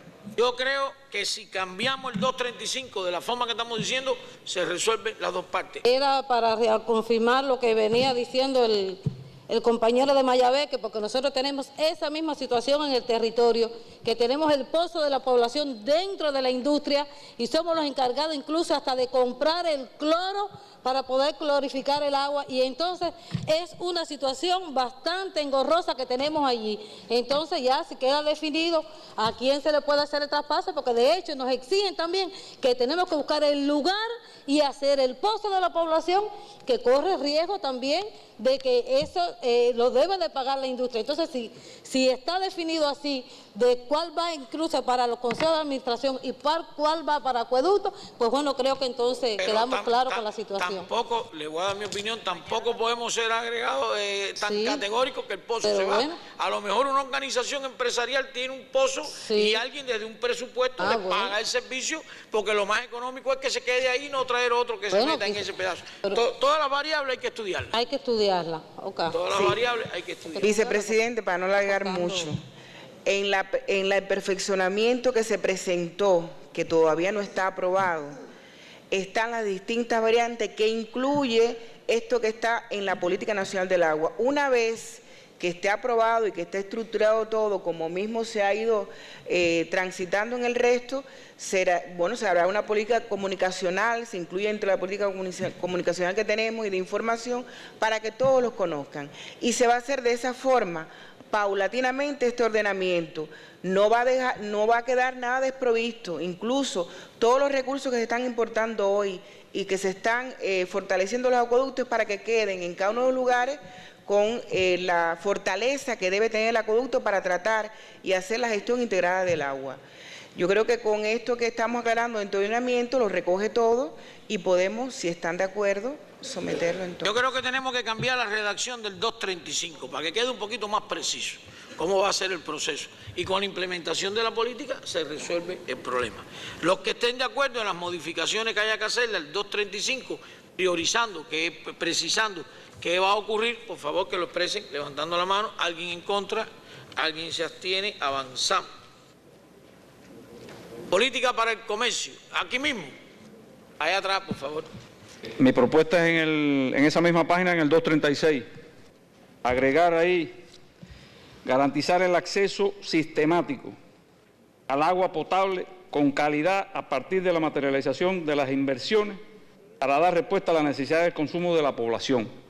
Y justifico, soy delegado de circunscripción por segundo mandato consecutivo de la Asamblea Municipal de Amancio Rodríguez, en la cual está atravesando una crisis, dijéramos, bastante fuerte, aparejado a ello, al cambio climático y todo, pero bueno, ahora actualmente el Consejo 01 casi prácticamente está casi en cero, porque la turbina que abastece ese consejo, que es la mayor parte de la población del municipio, está haciendo, bueno, hay una turbinita ahí que solventa un poquito, pero no es la que es suficiente.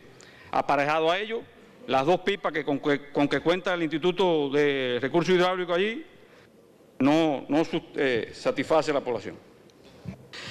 Me retroactivo atrás, permiso, porque desde el 2013 tengo un planteamiento de rendición de cuentas del 15º periodo de mandato, y el último periodo el ciclo antes de salir para acá abarcaba los 24 y 30 días a las calles que los pobladores deben estar pendientes de lo que nosotros seamos capaces de dejar sentada las pautas para que resuelvan la situación que tenemos. Y se le está llevando el agua en pipa, pero no es suficiente, y a eso no, por eso yo proponía ese agregarle la palabra que le puse al 236. Gracias. Ok, correcto. Y tiene toda justeza lo que usted plantea, tiene el problema ahí. ¿Quién le habla de otra forma a la gente? Entonces, Inés, la palabra es garantizar a más sistematicidad. El acceso sistemático.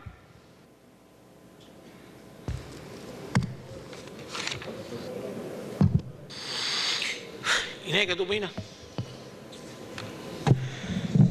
Lo que ha planteado sobre el tema de las tunas es real. Todas las provincias, incluyendo las Tunas y Santiago de Cuba, son las que hoy están en situación más desfavorable en el país, principalmente las provincias orientales. Según la información que se ha ido dando y lo que se está tratando en todas las provincias donde hay situación intensa ahora con el tema de la sequía, es el abasto por agua en pipa, que no satisface indudablemente a toda la población, y por eso estamos hablando en otro lineamiento de las inversiones a realizar de acuerdo a las posibilidades económicas del país y todo lo demás. Yo creo que sí, es nosotros un objetivo y es también un objetivo del milenio garantizar con sistematicidad el abasto de agua a la población. Y dentro de las propuestas que hay con los créditos a largo plazo está principalmente la provincia de Las Tunas, precisamente por ese problema que tiene de la carencia de agua que prácticamente se ha convertido en una zona árida junto con otras partes del país.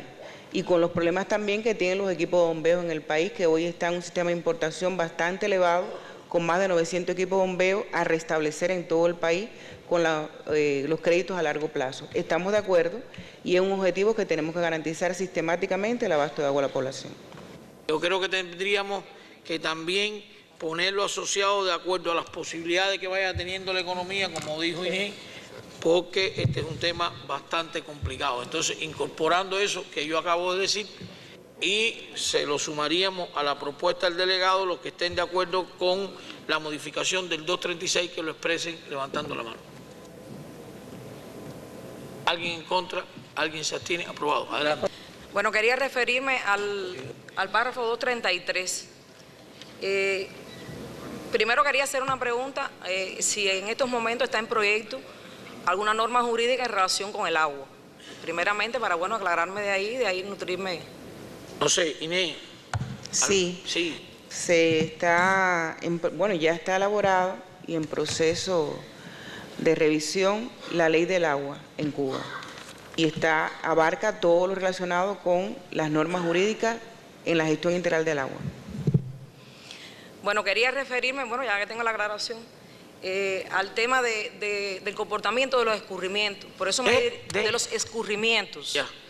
Estoy hablando muy específicamente del consumo del agua en el sector agropecuario.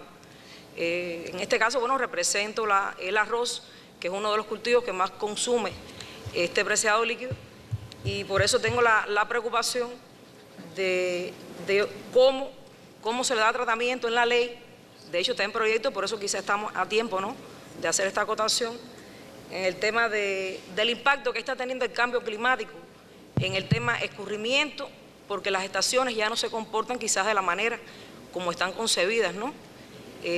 Ya hemos sufrido en distintos periodos de campañas, en las campañas que enfrenta el arroz, campaña frío, campaña primavera, hemos tenido un impacto con el tema de que los escurrimientos claramente no se han comportado adecuadamente, pero el problema está en que las producciones, los planes están hechos en correspondencia, ¿no?, con un agua que debe estar o no en presa o de acuerdo a cómo se debe comportar el escurrimiento, ¿no?, de las lluvias en un periodo de tiempo, sobre todo en la etapa primavera.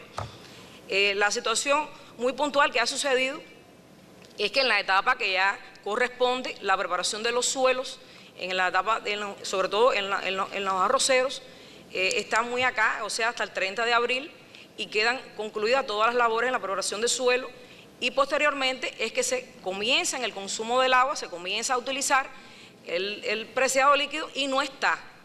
O sea, le pido, ¿no?, acá a la ministra que tenga en cuenta, porque aquí dice en el 233 a largo alcance, en el tema de enfrentar el impacto del cambio climático, pero hay cosas que están sucediendo ya, que quizás deberían de ser un poco más a corto alcance en el tema del escurrimiento, porque realmente no es objetivo los porcientos de escurrimientos que hoy se están pidiendo o que se están contratando con las bases productivas, y nos quedamos desprotegidos. Muy específicamente en las VPC, voy a poner mi ejemplo muy particular, alrededor de $500,000 de pesos nosotros llevamos a gastos porque a la hora de utilizar el agua no estaba en presa. O sea, el comportamiento del escurrimiento, quisiera que se tuviera en cuenta a la hora de la norma jurídica, que sea un poco más objetivo,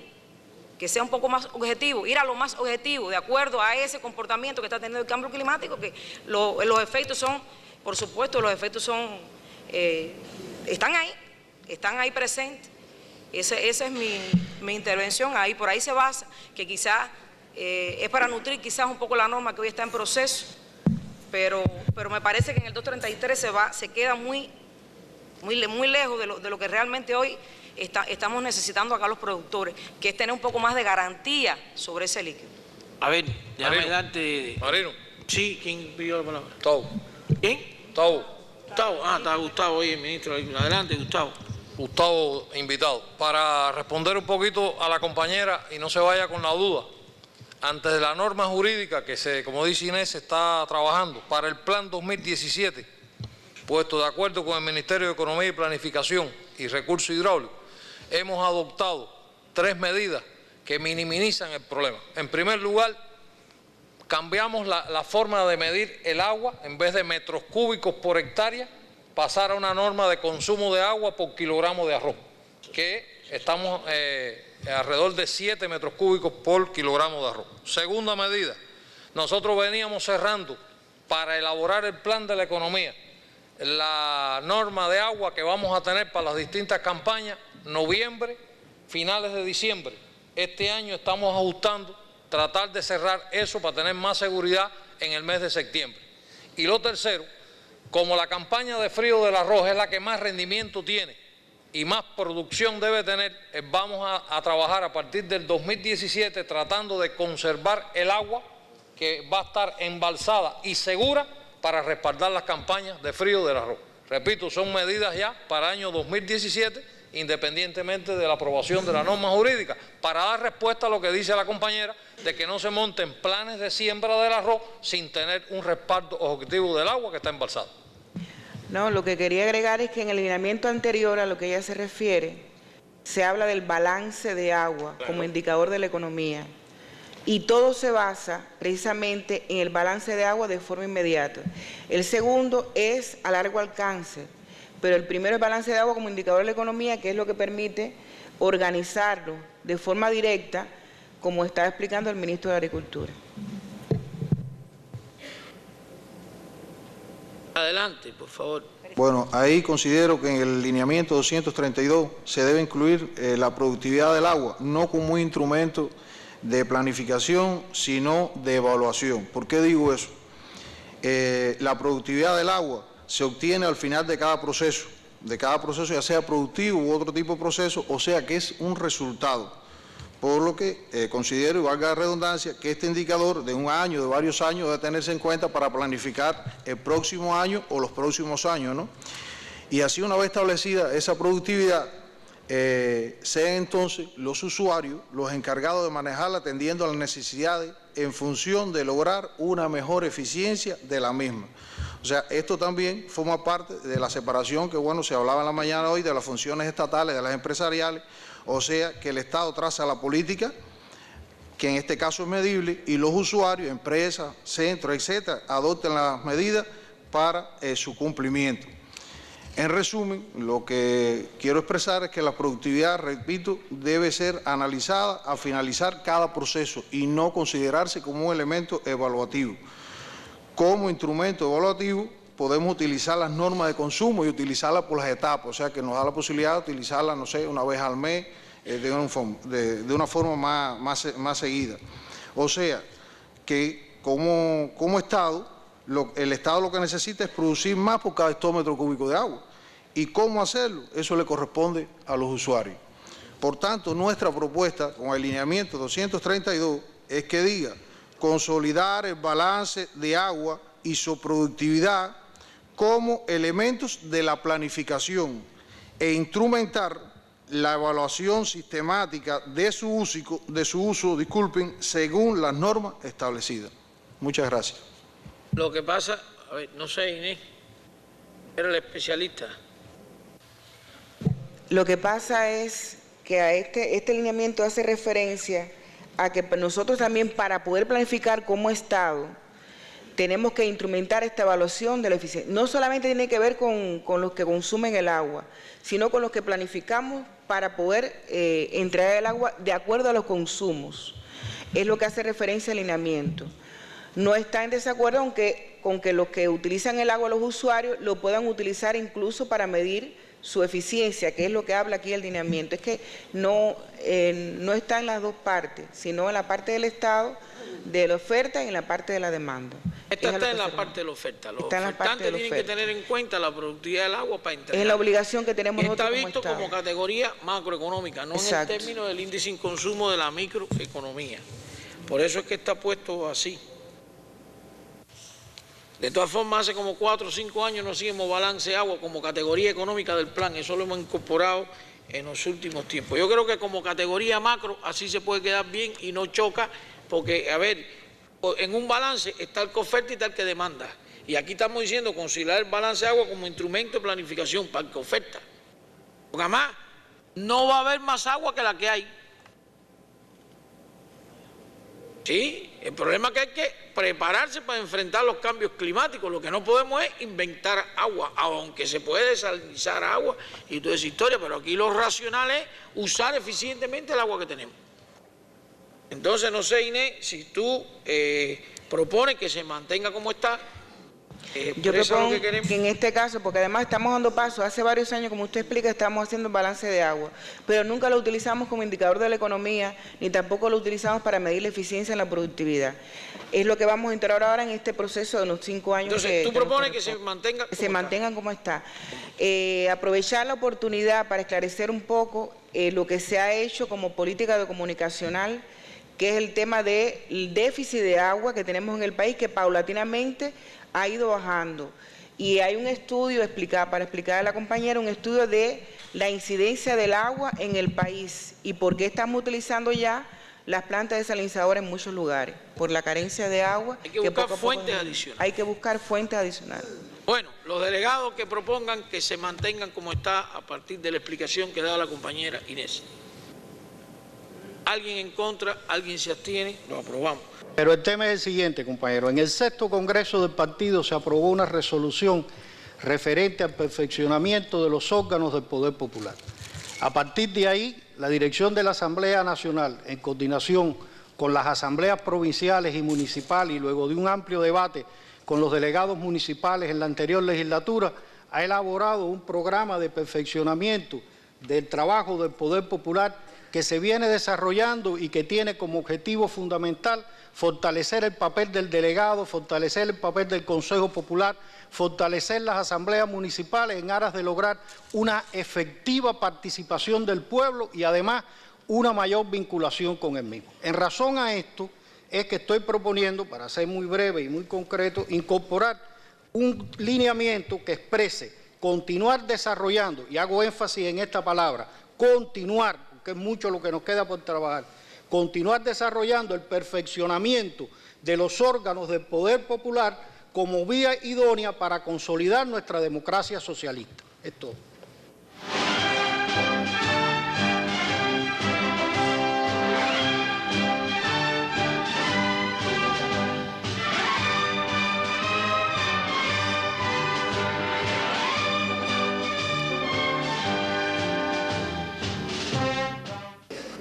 Y los resultados de la implementación de los lineamientos de la política económica y social del Partido de la Revolución y su actualización en el periodo 2016-2021. Esa comisión la presidió el compañero Marino Murillo, al cual damos la palabra.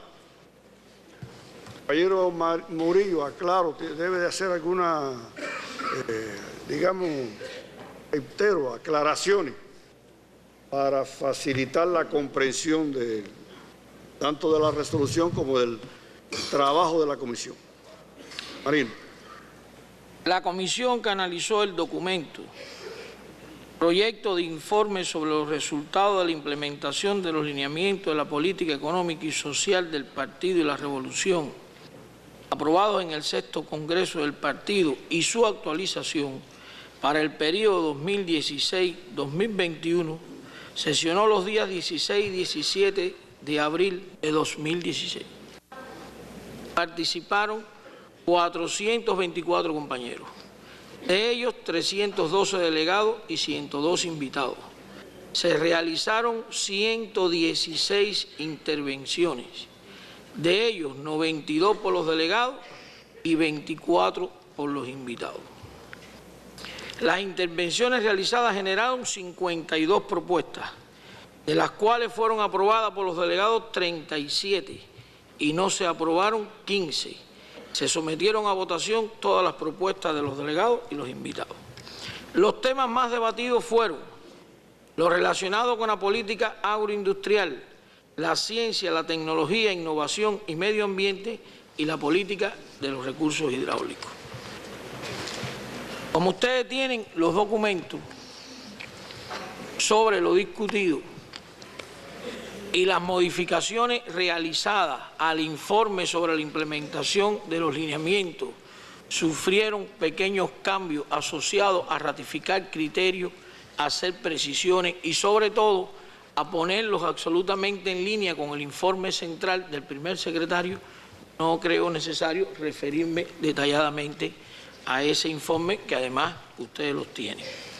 Me referiré entonces a la propuesta de actualización de lineamientos para el próximo periodo.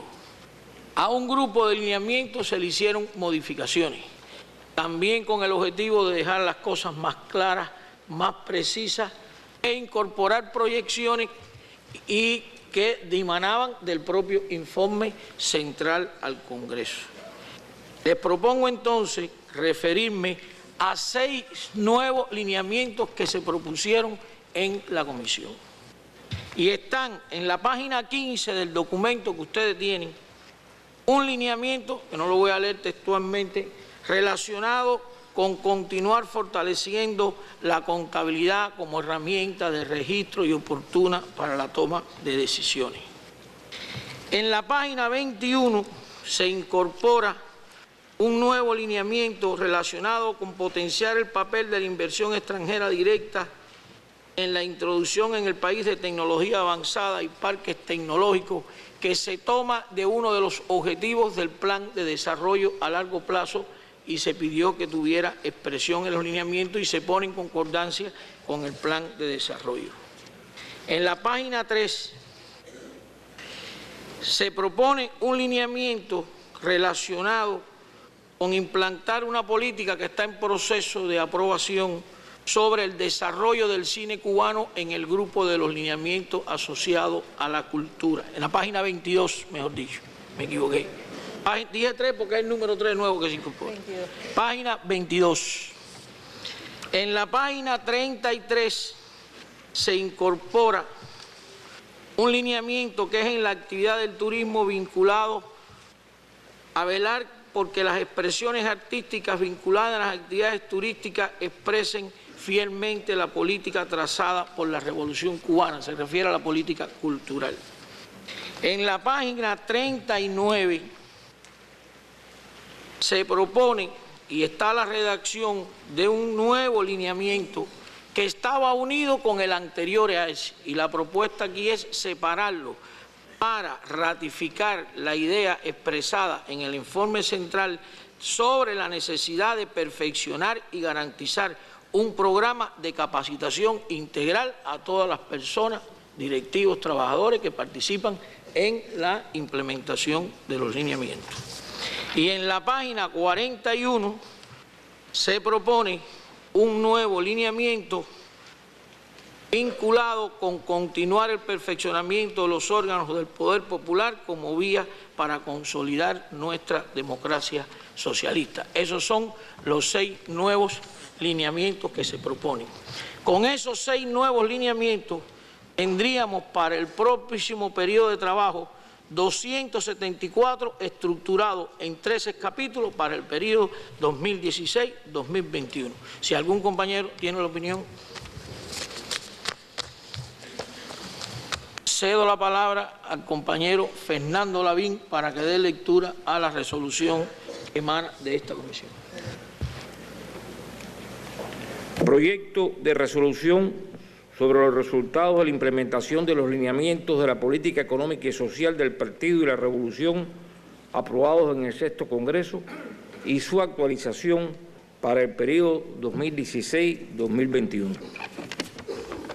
El 7º Congreso del Partido Comunista de Cuba, reunido entre los días 16 al 19 de abril del 2016 en La Habana, ha discutido y analizado el informe sobre los resultados de la implementación de los lineamientos de la política económica y social del Partido y la Revolución aprobados en el sexto Congreso y la propuesta de su actualización para el periodo 2016-2021, con el propósito de seguir trabajando ininterrumpidamente en la actualización del modelo económico y social cubano de desarrollo socialista.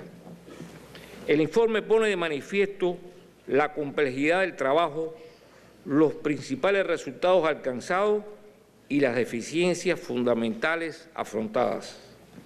Precisa que la actualización del modelo no es una tarea a lograr en el corto plazo, más aún en la difícil situación económica y financiera en que se ejecuta.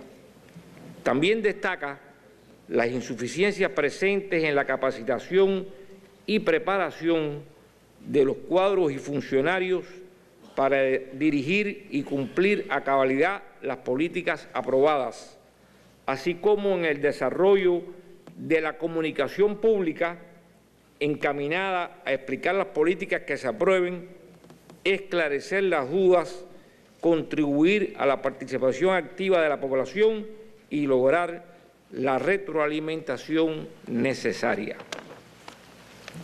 Refleja que el 21% de los lineamientos aprobados en el sexto Congreso se han implementado totalmente y el 78% se encuentran en diferentes fases de implementación, lo que ha implicado la aprobación de 130 políticas y la emisión de 344 nuevas normas jurídicas de diferentes rangos, la modificación de 55 y la derogación de 684. Como resultado del proceso de actualización de los lineamientos para el periodo 2016-2021, el 87,5% de los 313 lineamientos aprobados en el sexto Congreso se mantienen, modifican o se integran entre sí, lo que unido a la incorporación de 50 nuevos lineamientos totalizan 274 estructurados en 13 capítulos para el periodo 2016-2021. Estos indicadores expresan la continuidad del proceso iniciado hace 5 años como resultado de una masiva participación popular, lo cual es coherente con la conceptualización del modelo y la elaboración del Plan Nacional de Desarrollo Económico y Social hasta el 2030. El proyecto de informe sobre los resultados de la implementación y la propuesta de actualización fue sometida a consulta con los delegados al séptimo Congreso del partido e invitados en todas las provincias previo a la realización del evento. Fue respaldado por los participantes, reformulándose a partir de las propuestas realizadas por estos. El séptimo Congreso del partido, considerando el proceso previo de consulta realizado, así como los resultados alcanzados en la comisión y en la plenaria del mismo, acuerda, primero, aprobar el informe sobre los resultados de la implementación de los lineamientos de la política económica y social del Partido y la Revolución y su actualización con las modificaciones incorporadas y recomendar su presentación a la aprobación de la Asamblea Nacional del Poder Popular. Segundo, recomendar a la Asamblea Nacional del Poder Popular, al Gobierno y a los organismos correspondientes que elaboren y aprueben, según el caso, las normas jurídicas necesarias para continuar perfeccionando la base legal e institucional que respalde las modificaciones funcionales, estructurales y económicas que se adopten. Tercero, encargar al Partido Comunista de Cuba la responsabilidad de impulsar, controlar y exigir el cumplimiento de los lineamientos aprobados para el nuevo periodo. Cuarto, encargar al Comité Central analizar 2 veces al año la marcha de la implementación de los lineamientos aprobados para el nuevo periodo, el desempeño de la economía y el cumplimiento de los planes. Recomendar a la Asamblea Nacional del Poder Popular ejercer un control similar. Quinto, facultar al Pleno del Comité Central del Partido para que apruebe los ajustes en la actualización de los lineamientos para el periodo 2016-2021 en correspondencia con los contenidos que resulten aprobados sobre la conceptualización del modelo económico y social cubano de desarrollo socialista y el Plan Nacional de Desarrollo Económico y Social hasta el 2030, propuesta de visión de la nación, ejes y sectores estratégicos, como resultado de la consulta a que ambos documentos serán sometidos. Sexto, encargar al Comité Central del Partido Comunista de Cuba de desarrollar un proceso de estudio del documento aprobado donde participen todos los militantes del partido y la Unión de Jóvenes Comunistas. Orientar a las organizaciones de masas sociales y otras entidades la realización de un proceso similar adecuado a sus características. Continuar elevando la cultura económica de sus cuadros y militantes, dada en La Habana a los 18 días del mes de abril de 2016, año 58 de la Revolución. He concluido.